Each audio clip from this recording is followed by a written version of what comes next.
Hi, my name is Whitney Isaiamu, and I'm a chairwoman for the University Conduct Board. If a student is under 21, they cannot have any alcohol in their room, and so this also includes like empty beer cans or drug paraphernalia. So this could be like beer pong or beer funnels.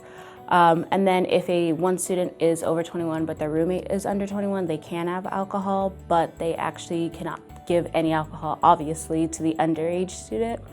Drugs and drug paraphernalia are not allowed on campus at all, and so this really includes marijuana, even if you do have a medical license from your home state, and this sometimes can be confused.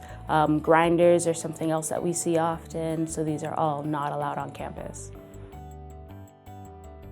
There's a lot of students here on Syracuse University campus who believe that by covering up a smoke detector or having a burning candle in the residence hall, this isn't a big deal, but it is, because we are trying to ensure the safety of not only yourself, but of all those who live in the same residence hall as you. And what happens if you leave a burning candle on, your smoke detector doesn't detect it, and now there's a fire that could have easily been prevented, and that causes a lot of other things to happen, such as the fire marshal having to come down, and this is something that we just want to prevent. Usually we start off with a disciplinary reprimand for people, but that can range and that can actually lead up to an expulsion depending on the magnitude of what happens. And then we also just like to note that we add on educational sanctions as well. So you might actually have to interview the fire marshal and write a paper about the time just to make sure that you understand the safety concerns that are with fire. So probation is our second tier here at Syracuse University, and so this usually comes after reprimand, but it can actually be on your first offense.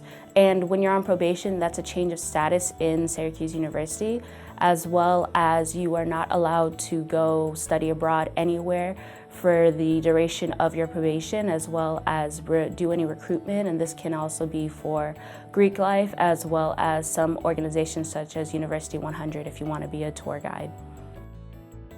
So this is something that actually happens a lot to our office, and we always make sure that students know that just because it's in the common area and it might be your roommates doesn't mean that we as an office know this.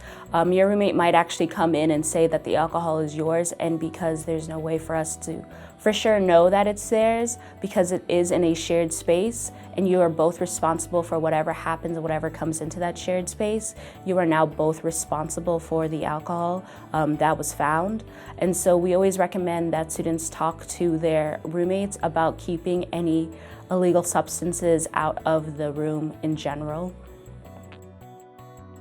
So the university conduct system is a system that is not a criminal system, and this is something that a lot of students get confused at. And so we also just want to make sure that students know that we are students too, and we go to this campus and we see and we know what happens. And so sometimes people come in and they think that we haven't been to a party. We know what happens there. We're just here to make sure that students are making healthier choices here on the campus.